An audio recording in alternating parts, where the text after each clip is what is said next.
Hello everyone, मैं हूं signer. आप सभी लोग का स्वागत है फिजिक्स विद साइन के एक नए वीडियो में। तो इलेक्ट्रोमैग्नेटिक वेव्स के ऊपर हमारा जो लेक्चर चल रहा है, उधर हमने पढ़ा था ई और बी का इक्वेशन, उसका ट्रांजेक्टरी कैसा होता है। अगर ई जाता है एक्स में, बी जाता है ई जाता है वाई में, बी जाता है जेड में, तो प्रोपेगेशन होता है एक्स में। मैंने बोला था कि ऐसा करके नहीं निकालेंगे, ई क्रॉस बी करके हम लोग निकालेंगे कॉन्सेंट्रेशन ऑफ प्रोपेगेशन। उसके बाद उसका वेलोसिटी 1/√μ इंटू एप्सिलॉन, ये हमने निकाला था। ये सब चीज़ हमने निकाल के आ चुके हैं। आज हम लोग जो पढ़ेंगे that is energy of electromagnetic waves, उसका इंटेंसिटी और पॉइंटिंग वेक्टर के बारे में। तो एक इलेक्ट्रोमैग्नेटिक वेव जो चल रहा है कितना एनर्जी एसोसिएट कर रहा है, इसके बारे में थोड़ा देख लेते हैं। तो बहुत ही इंटरेस्टिंग लेक्चर होने वाला है, तो चलिए शुरू करते हैं।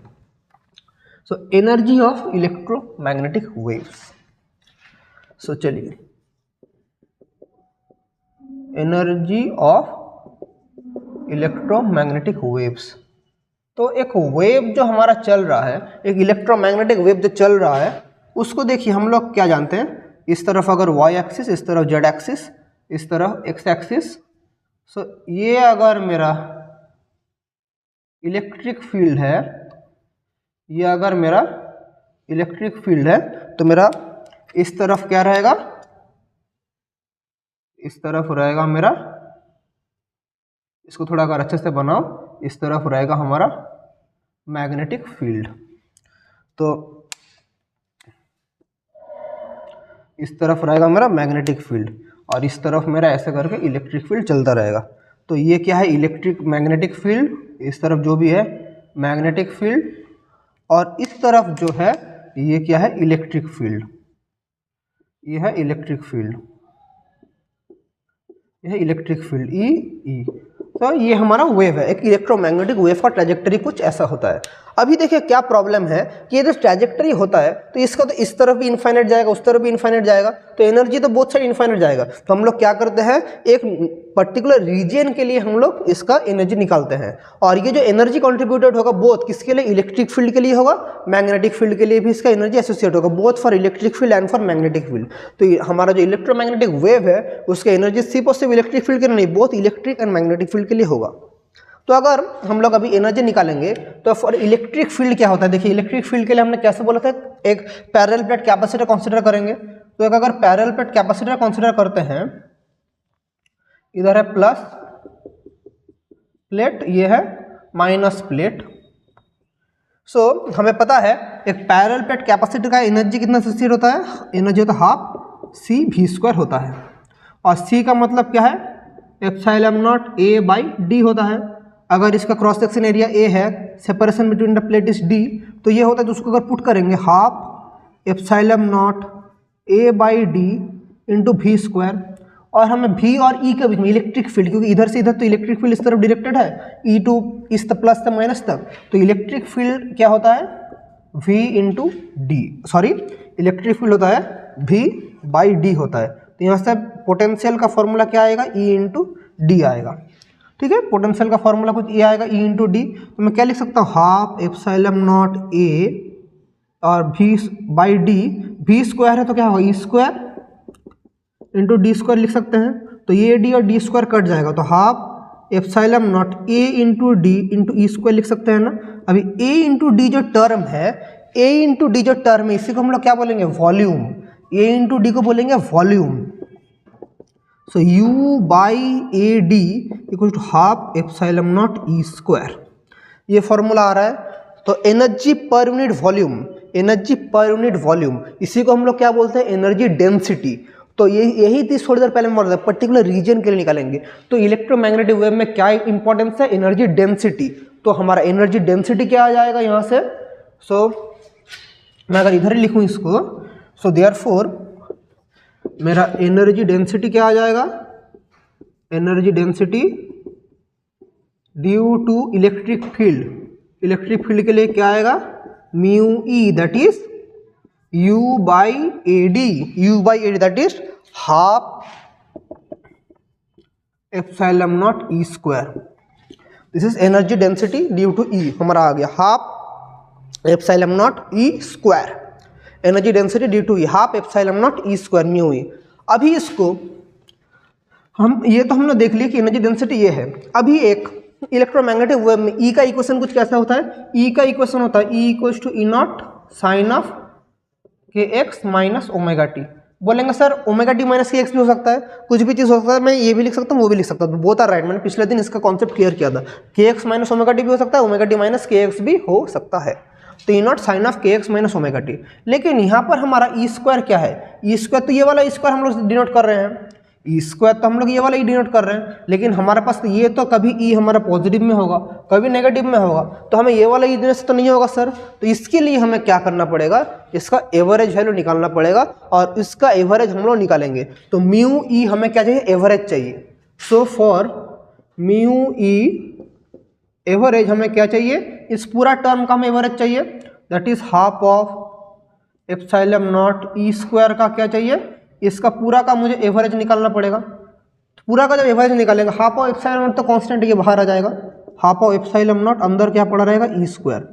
अभी ई का मतलब क्या है, ये पूरा term that is half of epsilon not E not square sine square K X minus omega T, ये टर्म आएगा। इसका पूरा हमें क्या निकालना है, एवरेज वैल्यू, इसका पूरा हमें एवरेज वैल्यू निकालना है, that is half of epsilon not E not square भी तो कांस्टेंट वैल्यू है, पी की वैल्यू बाहर आ जाएगा, अंदर क्या पड़ा रहेगा, sign square K X minus omega T. अभी इसका एवरेज वैल्यू क्या होता है, हमने ऑलरेडी बोला था, under sign square K X minus omega T full cycle में एवरेज वैल्यू क्या होता है, 1/2। तो इसका वैल्यू होता है, इसका एवरेज फुल साइकिल में एसी करंट में मैंने पढ़ाया था साइन स्क्वायर का, ऐसा करने से इसका एवरेज वैल्यू क्या था, 1/2। तो ये क्या आ जाएगा, 1/2 epsilon not E not square into 1/2, that is 1/4 epsilon not E not square. ये क्या आ गया, average value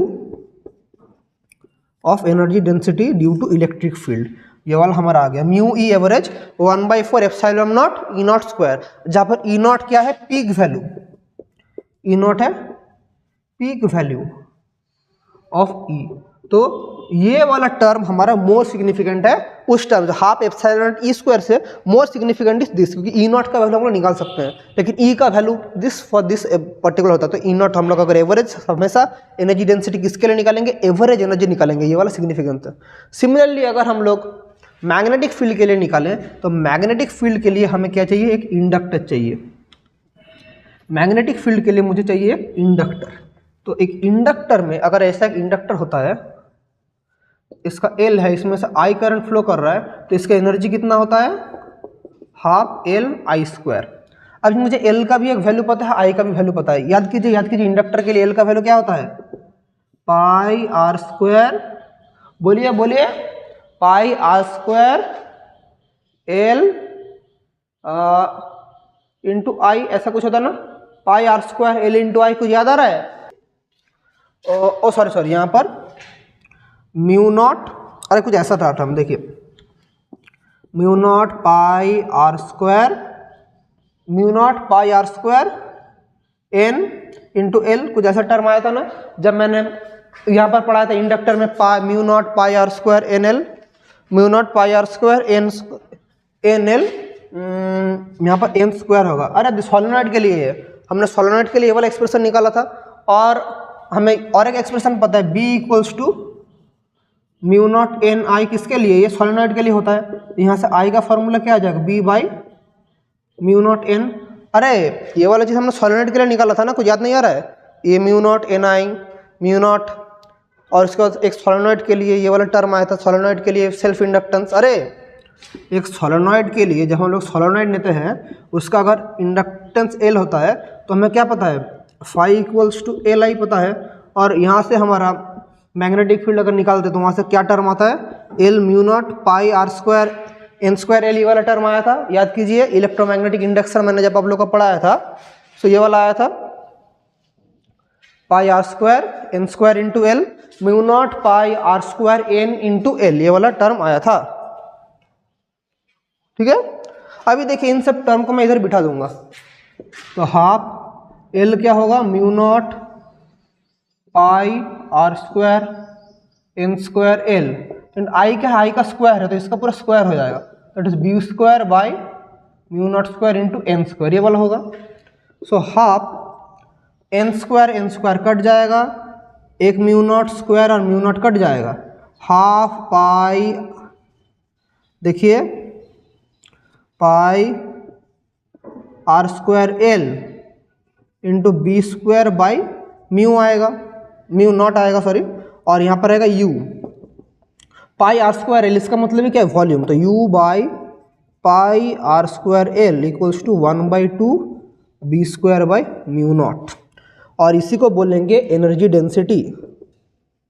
energy density due to B क्या होगा, म्यू बी। म्यू बी क्या होगा, U by pi R square L that is half B square by mu nought, half B square by mu nought. ये हो गया magnetic field के लिए हमारा energy density, half B square by mu nought. लेकिन फिर से वही क्वेश्चन आ जाता है, सर ये तो निकल गया लेकिन बी क्या है, B equals to B zero sine of K X minus omega T.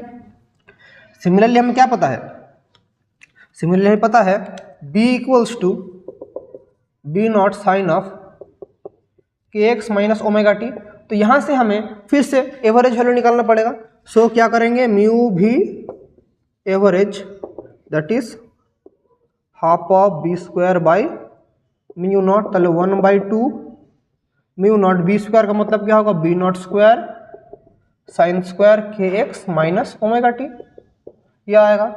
ठीक है, सो देखिए क्या होगा, 1/2 mu naught B not square sine square K X minus omega T. Sine square K X minus omega T, इसका average value कितना होता है, इसका एवरेज वैल्यू 1/2 होता है। तो 1/2 mu naught B not square into 1/2 that is 1/4 B not square by mu naught, mu B average for B not square by mu naught. So ये दोनों चीज़ें हैं, दोनों का चीज़ में सिग्निफिकेंस ये है। तो हमारा जो एनर्जी हम लोग अभी तक निकाले, तो मैग्नेटिक फील्ड और इलेक्ट्रिक फील्ड की एनर्जी हम लोग अगर सम अप करें तो कैसा आएगा, फॉर मैग्नेटिक फील्ड के लिए हमारा एनर्जी कुछ ये आ रहा है, और इलेक्ट्रिक फील्ड का एवरेज वैल्यू क्या आया था, 1/4 epsilon not E not square, और म्यू बी एवरेज क्या आया, 1/4 B not square by mu nought, कुछ ऐसा आया। अभी हम लोग थोड़ा देखेंगे कि म्यू बी और म्यू ई का सेम है, म्यू बी और म्यू ई का वैल्यू क्या सेम है, ये हमें दिखाना पड़ेगा। तो वो हम देखते हैं, तो इस चीज़ को थोड़ा करके देखते हैं। हमें क्या पता है, म्यू भी एवरेज के value 1/4 B not square by mu nought, कुछ ऐसा हम लोग कह सकते हैं। अभी हमें क्या पता है, देखिए हमारे पास एक रिलेशन है, क्या रिलेशन, ई और बी के बीच में, E naught by B naught equals to क्या होता है, सी होता है, ये होता है। तो यहाँ से बी नॉट का वैल्यू क्या आ जाएगा, E naught by C, B naught बदल जाएगा तो ई नॉट बाई सी। तो बी नॉट का जगह क्या बिठा देंगे, देखिए 1/4 बी नॉट स्क्वायर है तो क्या हो जाएगा, E not square by C square into mu not. और हमें और एक रिलेशन पता है कि C equals to under root of, ऐसे लिख सकते हैं, C equals to under root of mu naught epsilon naught. तो सी स्क्वायर क्या हो जाएगा, 1/म्यू नॉट एप्सिलॉन नॉट, तो क्या इधर बैठेगा 1/4 E not square, C square का क्या हो जाएगा 1/म्यू naught epsilon naught into mu naught, mu naught mu naught cut गया, तो 1/4 epsilon not E not square. इसी का मतलब क्या है, इसी का मतलब है म्यू ई एवरेज। सो आ गया हमारा रिलेशन बच्चों। सो म्यू बी और म्यू ई का दोनों का वैल्यू क्या है, सेम है, लेकिन ये एक इलेक्ट्रिक कंपोनेंट और मैग्नेटिक कंपोनेंट है, इसलिए हम लोग अलग अलग लिख रहे हैं। लेकिन हमारा mu E average equals to ही क्या होता है, म्यू बी एवरेज। दोनों का वैल्यू हमेशा हमेशा सेम रहेगा। इलेक्ट्रिक फील्ड का एवरेज वैल्यू जो होगा, मैग्नेटिक फील्ड का भी वही एवरेज वैल्यू होगा। अभी अगर हम लोग total energy of an electromagnetic wave निकाले, या हम लोग निकाले total energy density of an electromagnetic wave, तो हम लोग क्या पाएंगे, दोनों तो सेम है। So total energy density of electromagnetic wave क्या आएगा, mu equals to mu E average plus mu B average, इसी का मतलब 2 म्यू, ये दोनों सेम है तो 2 mu E average that is 1/2 epsilon not E not square लिख सकते हैं, या हम लोग 1/2 B not square by mu nought भी लिख सकते हैं। बोथ आर एवरेज वैल्यू, मतलब टोटल एनर्जी हम लोग दोनों को ऐड करके ऐसा करें, दोनों सेम है तो टोटल एनर्जी कुछ ऐसा होगा, ठीक है। और एनर्जी डेंसिटी का फॉर्मूला क्या होगा, फॉर्मूला तो मिल गया, यूनिट क्या होगा, इसका यूनिट तो ऑब्वियसली देख पा रहे हैं, energy per unit volume, that is क्या है, एनर्जी पर यूनिट वॉल्यूम मतलब जूल पर मीटर क्यूब इसका यूनिट है, जूल पर मीटर क्यूब इसका यूनिट है, energy density of EM wave, ये हम लोग समझ गए। तो एनर्जी का कॉन्सेप्ट हम समझ गए। अभी हम लोग इसका बात करेंगे इंटेंसिटी। इंटेंसिटी का मतलब क्या है सर, एनर्जी समझ गए, एक इलेक्ट्रोमैग्नेटिक वेव में एनर्जी कितना एसोसिएट होता है, अभी देखेंगे इंटेंसिटी क्या है सर। इंटेंसिटी मतलब energy flowing per unit area per unit time, मतलब हम लोग अभी इंटेंसिटी निकालेंगे of an electromagnetic wave. So अगर हम लोग इंटेंसिटी का बात करते हैं, intensity of an EM wave, intensity of electromagnetic wave. So देखिए, ये अगर मेरा एक कोई भी क्रॉस सेक्शनल कोई भी जगह होता है, यहाँ से तो ईएम वेव जा रहा है, यहाँ से ईएम वेव अगर ऐसा करके जाता है तो इंटेंसिटी क्या होगा, intensity of an EM wave is the energy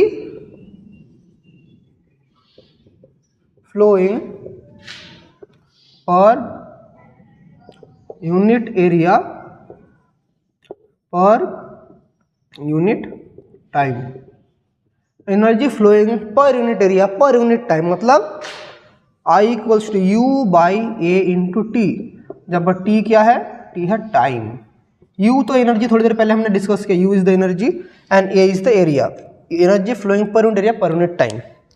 अभी एनर्जी कितना फ्लो करेगा, अभी एनर्जी कितना फ्लो करेगा, अभी एनर्जी के बारे में हमें क्या पता, हमें हम थोड़ी देर पहले हमने देखा कि mu equals to average energy क्या होता है, half epsilon not E square, ये हमें पता है, लेकिन इसको तो हम लोग ये तो निकालेंगे, लेकिन ये एवरेज एनर्जी का मतलब क्या है, यू बाई वॉल्यूम, ये पता है, तो ये क्या होगा, एनर्जी इक्वल्स टू क्या होगा, म्यू इंटू वॉल्यूम, तो वॉल्यूम का मतलब क्या है, area into length, that is mu into area, length क्या होगा, लेंथ अगर इधर होता है, लेंथ हम लोग इसको अगर किस वेलोसिटी के साथ जाता है, सी का वेलोसिटी के साथ जाता है, और टाइम कितना लिया, टोटल टाइम लिया टी टाइम, मैंने इधर बोला टी टाइम, तो लेंथ को हम लोग सी इंटू टी लिख सकते हैं, वेलोसिटी इंटू टाइम लिख सकते हैं, obviously I can write this, लिख सकते हैं। तो देयरफॉर मेरा इंटेंसिटी का फॉर्मूला क्या हो जाएगा, यू बाई ए टी का जगह क्या लिख सकते हैं, यू का जगह क्या लिखेंगे, mu into A into C T by A into T, T cancelled, A cancel, that is C into mu लिख सकते हैं। This is the formula of intensity, या मैं इसको ऐसे भी लिख सकता हूँ, सी इंटू ऐसे सी इंटू म्यू, तो half epsilon not E square into C, इसको half B not square by mu naught into C, यहाँ पर ई नॉट स्क्वायर होगा, ऐसे भी हम लोग इंटेंसिटी लिख सकते हैं। इंटेंसिटी का यूनिट क्या होगा, यूनिट ऑफ इंटेंसिटी क्या होगा sir, energy per unit area per unit time, that is joule per metre square per second, और जूल पर सेकेंड को हम लोग क्या बोलते हैं, वाट, तो हम लोग इसको ऐसे भी लिख सकते हैं, वाट पर मीटर स्क्वायर, तो यूनिट कुछ हम लोग ऐसे भी लिख सकते हैं। ये क्या हो गया, इंटेंसिटी ऑफ इलेक्ट्रोमैग्नेटिक वेव, जल्दी से इसको नोट डाउन कर लीजिए।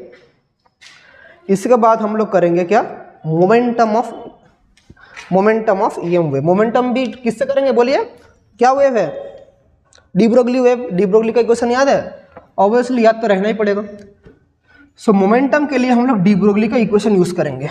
सो डी ब्रोगली का इक्वेशन क्या है, डी ब्रोगली का इक्वेशन क्या है, lambda equals to H by M V को मोमेंटम बोलते हैं।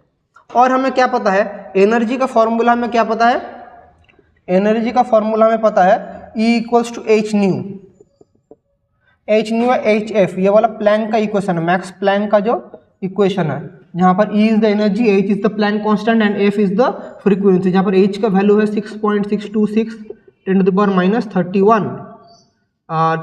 31 जूल सेकेंड, ये इसका वैल्यू है, और फ्रीक्वेंसी है, एनर्जी है, तो इसका वैल्यू अगर मैं बिठा दूँ, सो इसका वैल्यू बिठा देने से क्या होगा, lambda equals to H by M V, तो E equals to H nu, इधर हम लोग क्या लिखेंगे, U equals to H F, और इधर से हमें लैम्डा का बारे में क्या पता है, हमें मोमेंटम, या मोमेंटम का मतलब क्या पता है, एच बाई लैम्डा। अभी हमें और एक चीज़ देखते हैं, हमें पता है c equals to F lambda, तो यहाँ से हमारा लैम्डा का वैल्यू क्या आ जाएगा, c बाई एफ, तो यहाँ से h equals to H by C by F कर सकते हैं, c बाई एफ, क्योंकि lambda equals to C by F, that is H F by C, M V का वैल्यू ये आ जाएगा एच एफ बाई सी, या एच एफ का मतलब भी क्या है, एनर्जी, एनर्जी, तो u by C, so momentum equals to M V equals to ये आ गया, दिस इज क्या, मोमेंटम, दिस इज मोमेंटम, समझ गए। इसको हम लोग ऐसे भी रिप्रेजेंट कर सकते हैं, M V equals to U by सी, यह है मोमेंटम। इसके बाद और क्या कर सकते हैं, वो लास्ट में लिखा था पॉइंटिंग वेक्टर, बोलेंगे सर पॉइंटिंग वेक्टर है क्या, पॉइंटिंग वेक्टर के लिए हमें फिर से समझना पड़ेगा डायरेक्शन ऑफ प्रोपागेशन के बारे में। सो मेरा इलेक्ट्रोमैग्नेटिक वेव जो प्रोपागेट कर रहा है, देखिए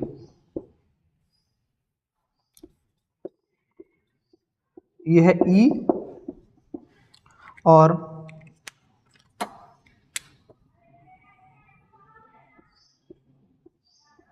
ये है B, तो ये क्या है, डायरेक्शन ऑफ प्रोपागेशन, इस तरफ है direction of propagation, direction of propagation E along, अगर मैं बोलूं इस एक्सिस में E है, इस एक्सिस में B है, तो दोनों का म्यूचुअली परपेंडिकुलर डायरेक्शन में प्रोपागेट कर रहा है, तो पॉइंटिंग वेक्टर हमें क्या देता है, ये डायरेक्शन ऑफ प्रोपागेशन देता है। So Poynting vector gives the direction of energy flow per unit area per unit time. So Poynting vector क्या देता है, so Poynting vector is nothing but, इसको अगर हम लोग एस से डिनोट करें, this is the direction of energy flow, जो एनर्जी फ्लो हो रहा है जिस डायरेक्शन में, उधर डायरेक्शन ऑफ प्रोपगेशन में जो एनर्जी फ्लो हो रहा है, इन direction of energy flow per unit area per unit time, किस तरफ, in the direction of propagation, in the direction of propagation,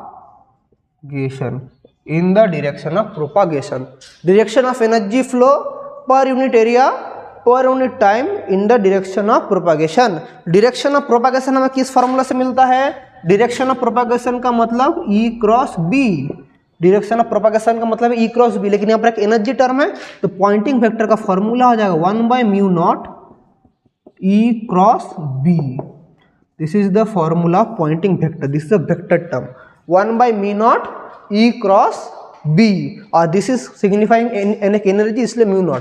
इसका यूनिट क्या हो जाएगा, क्या बोला है, unit area per unit time energy, that is joule per metre square per second, that is मैं लिख सकता हूँ वाट पर मीटर स्क्वायर भी मैं लिख सकता हूँ।